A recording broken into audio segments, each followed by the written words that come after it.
Hello, Westford. The Board of Health discussed banning plastic bags this week.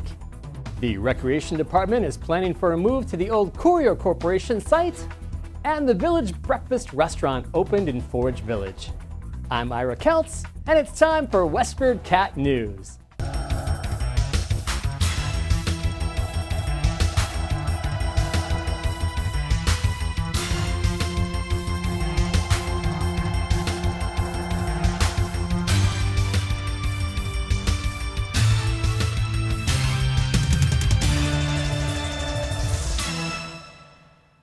An agenda item for the Board of Health meeting on December 12th was how to implement a ban on plastic bags at the grocery store. The town's health director, Sandy Collins, spelled out some of the details that it'll take for her staff to educate local business owners. Collins recommended that the board hold a public hearing prior to voting. Here she is addressing the board with Director of Environmental Services, Jeff Stevens, beside her. Something that I think we have to consider continuing and timeline if we are aggressive with this. If we want to have a public hearing about it, because it would mean a change for businesses, then you want to make sure you build that into July 1st as an implementation date if that's what you're going to do. The board will continue discussing the ban on plastic bags at future meetings. To watch the entire December 12th meeting, visit WestfordCAT.org. Now here's News Director Joyce Polino Crane with an overview of the December 13th Selectmen's meeting. Thanks, Ira. Selectmen voted unanimously on December 13th to approve design plans for a ramp for the Town Common Bandstand to make it compliant with American Disability Act regulations.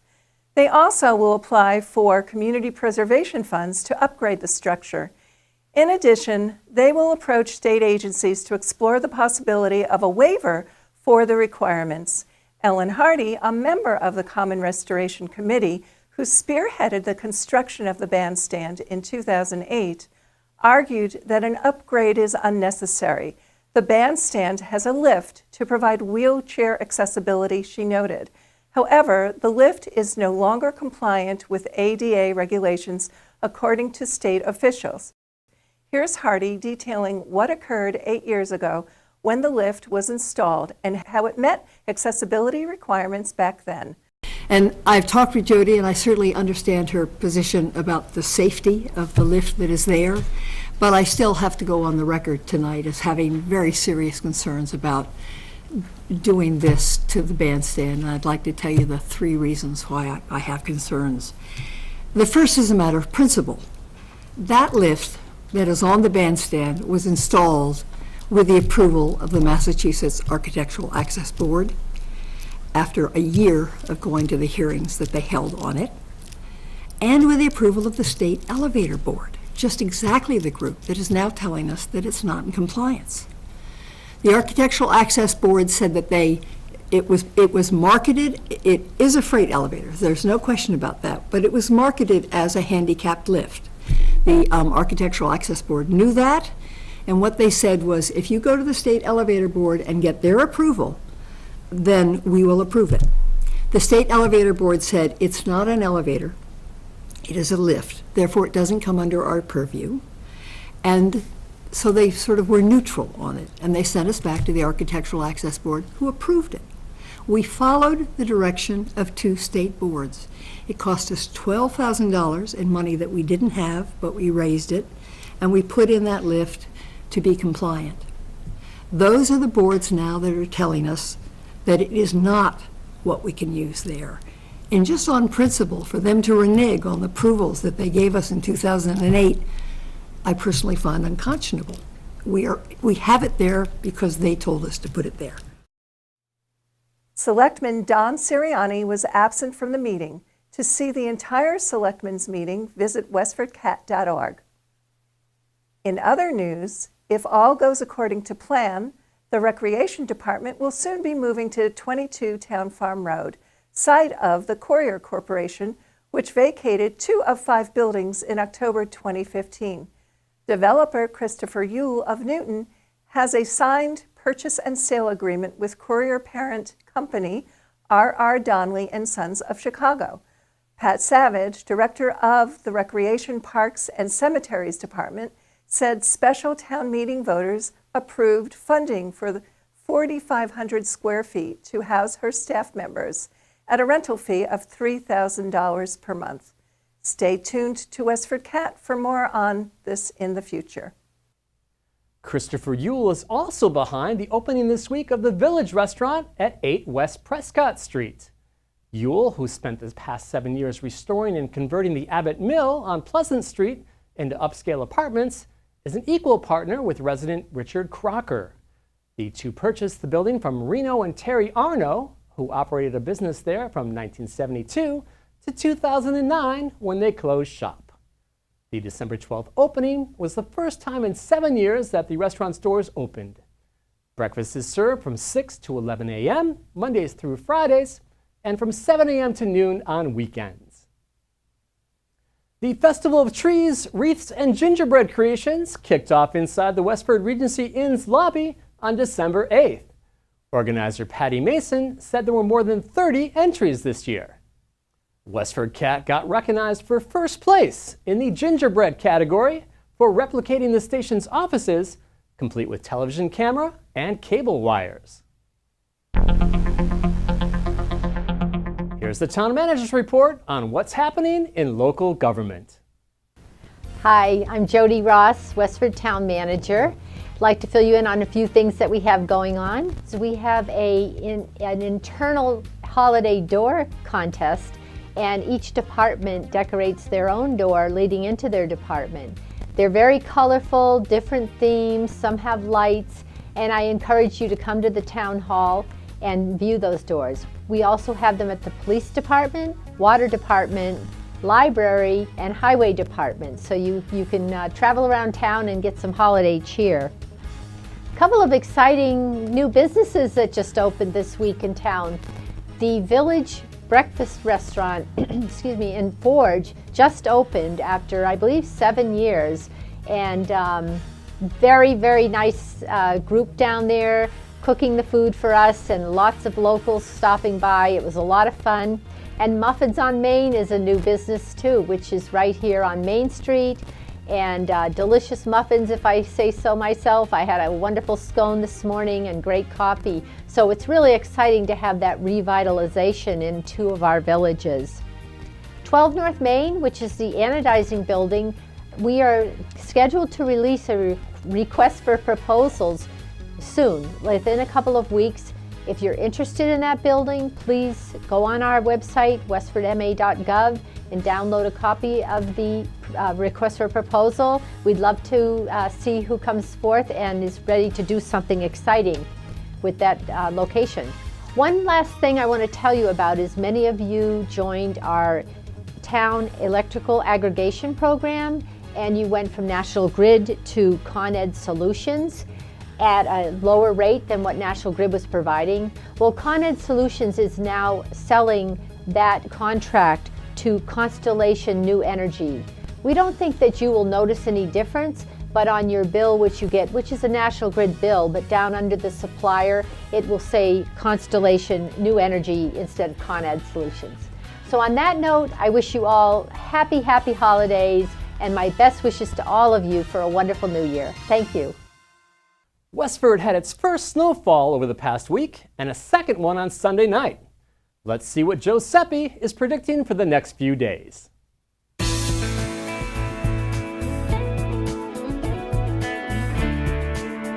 This is Joe Seppi with the weather forecast for this weekend and the week of December 19th. Moisture Arctic air leaves the area.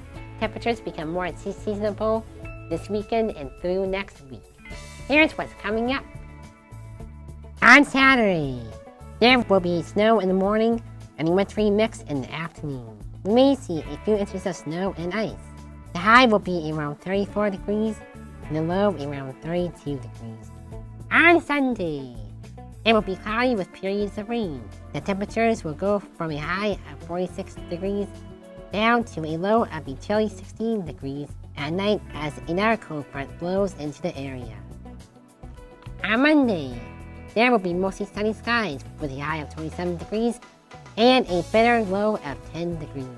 On Tuesday, it will be mainly sunny, clear, and cold again.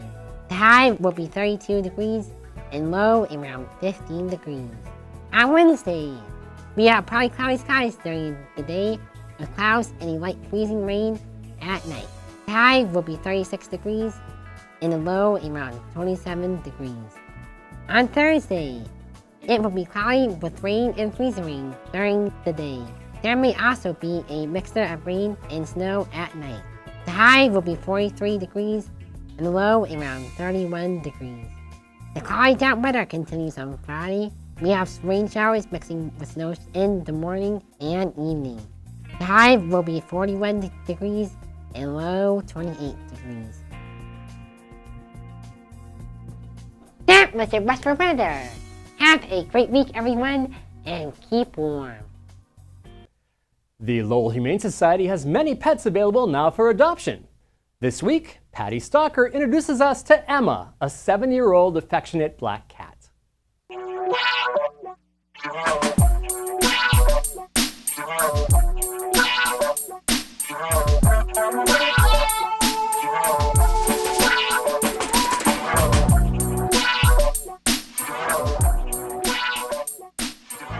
There's myriad pets available now for adoption at the Lowell Humane Society on Broadway Street in Lowell.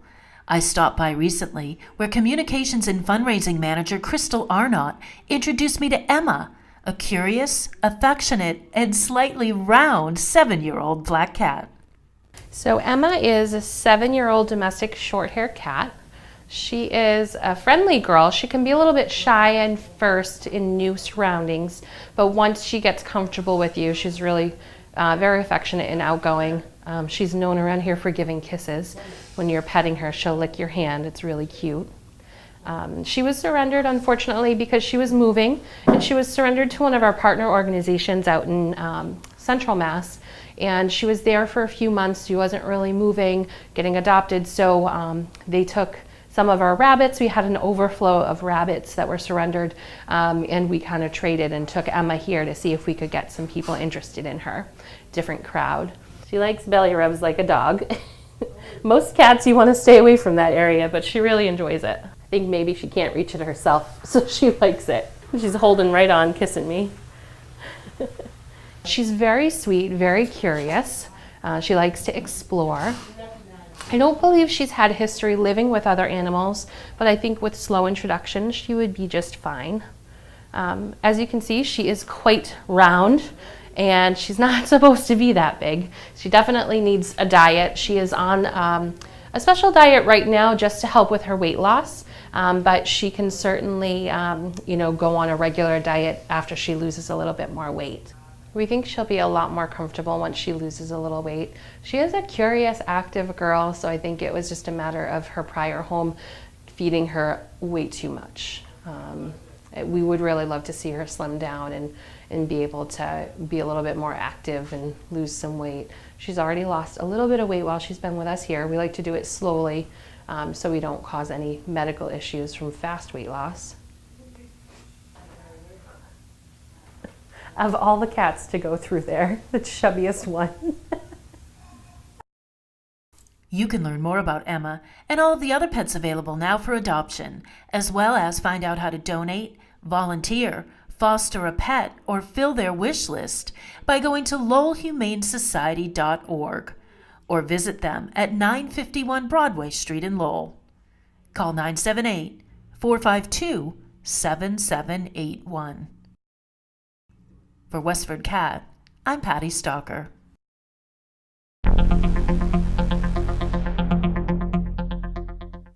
Here's Rekha Sharma with this week's health tip. Hello everyone, I'm Rekha Sharma, back with the new health tip for WestfordCAT News. This is the most beautiful time of the year. Enjoying food with friends and family is high in holidays. There are some health tips which will help to reduce cravings. Drink a glass of water in the morning with 1 teaspoon honey followed by 2 figs.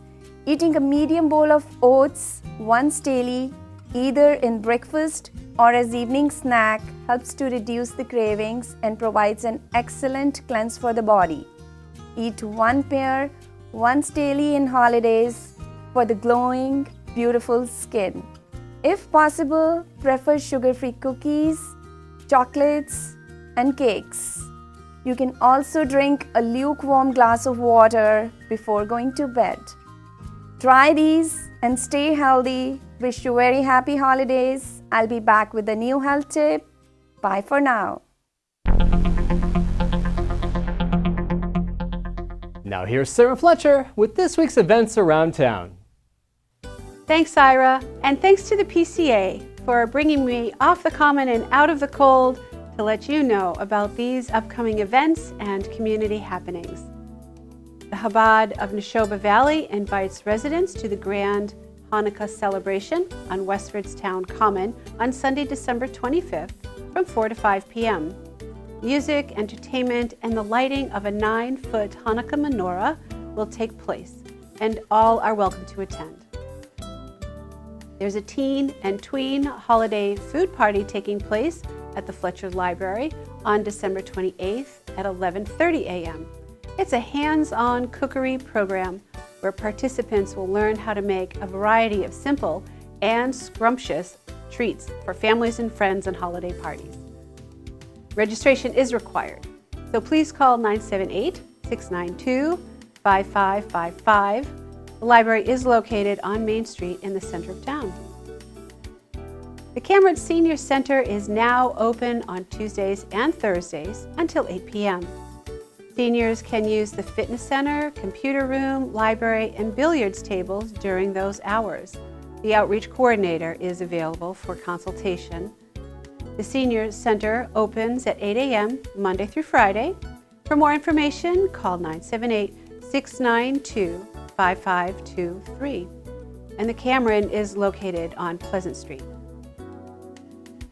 The featured artist of the month at the Parish Center for the Arts is Paul Orzik. Orzik has curated a series of serigraphs he created for vinyl and CD covers in years past. His silk-screened images are on display through the end of December. The gallery is open on Sundays from noon to 2 p.m.